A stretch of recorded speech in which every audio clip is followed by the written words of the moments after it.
We were just a close family. He's a good boy, very, very mellow, very easygoing. Just fun, happy lad. If I could describe Barry, I would say it was the happiest time of his life. He was living in Dorchester. He loved his flat.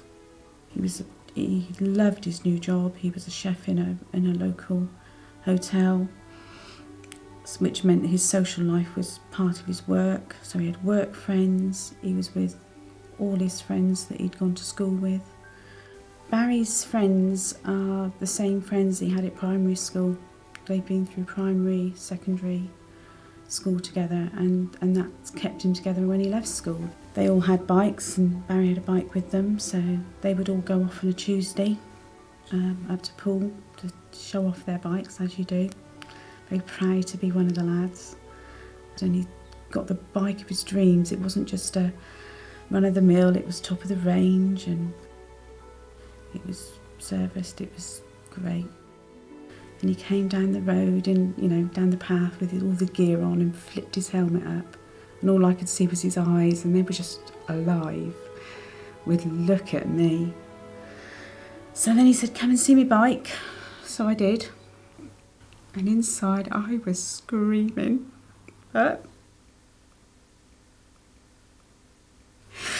So I said how lovely his bike was, and he wanted me to sit on it. And he sort of said, "It's all right, Mum, I'm careful. We're all together. I'm always careful, I wouldn't hurt anybody and I wouldn't hurt me." And then I had to look at all the safety gear he'd bought. It was all about reassuring me of how safe it was. And then he gave me a huge hug and went on. And he didn't race off, he just poodled on up the road because he knew I could hear. And I think in his mind he only ever thought that if you come off, the worst it's a scrape or a fractured bone or nothing much. Be fine, Mum. I'm invincible.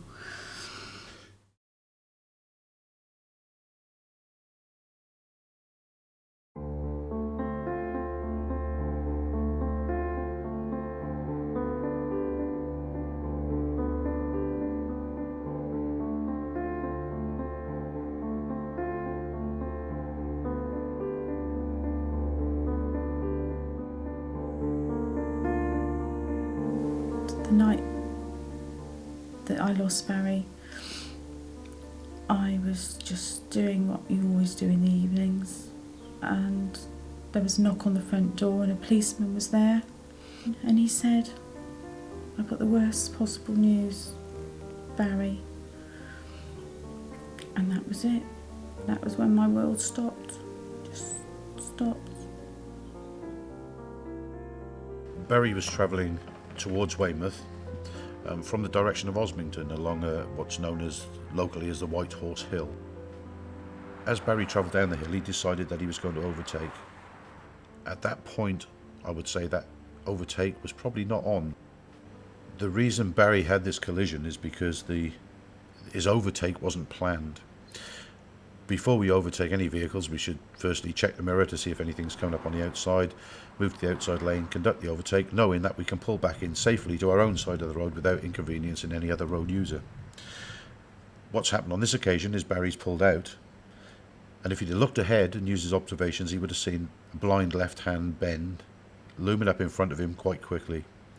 He would have also noticed that he had nowhere to return back into the traffic without committing himself on the wrong side of the road into the blind bend.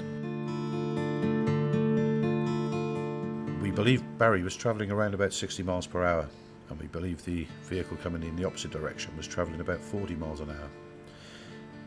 There was a head-on impact, which would have given us an impact speed of 100 miles an hour. Barry was wearing the best crash helmet he could afford. He was wearing the proper safety equipment. He had a leather jacket with the back panel protector in, leather trousers, he was wearing motorcycle boots and motorcycle gloves. So he was well protected, or he thought he was well protected. But with an impact speed of 100 miles an hour, you're very unlikely to survive that. When we first arrived, there was wreckage of the motorbike all across the road. The motorbike was in several pieces as well, and it was very quiet. It was quite strange. There was not an awful lot of noise around, but just carnage everywhere. It was only when we went past the car that we saw Barry lying on the side of the road. He died from a dissecting aorta, the aorta being the main blood vessel through the body, the main artery which supplies all the blood to all the main organs and limbs. And a dissecting aorta is where it shears in half due to the force and impact of Barry and the bike hitting the car. So Barry basically died of massive hemorrhaging, internal hemorrhaging. It's always obviously sad to see a fellow bike rider who's been injured in a crash. When you turn up to an incident like that and you see a bike rider just laying motionless on the side of the road, and it's obvious that he's in very serious trouble, it certainly shocks. To see an image like that stays with you for a long time and certainly makes you think when you're next out on the road again.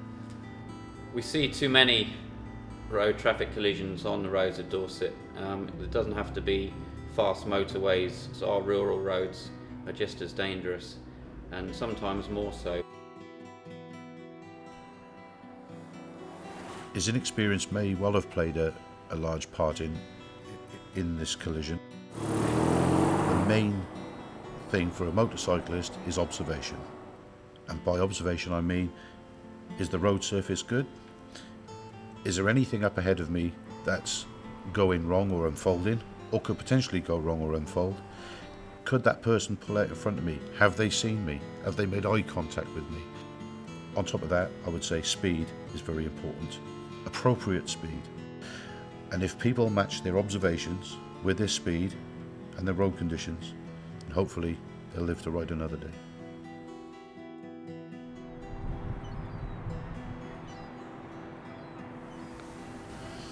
My life is so different. It's so different. It's just every day. I can't explain what it's like to wake up in the morning and realise this is real. This has really happened, and you've got to get on with life now. When the phone goes, it took me so long to not look to see if it was Barry. And it's like a big hole because Barry's not there. So it's not just me, it's his workmates, it's his family, it's his friends. We've all got this huge hole because of one mistake. He was a sensible boy. He knew the road. He wasn't in a hurry, he was out for just a ride. One mistake. People say the world stops. And that's what happened. My world stopped. It's just never be the same. Never.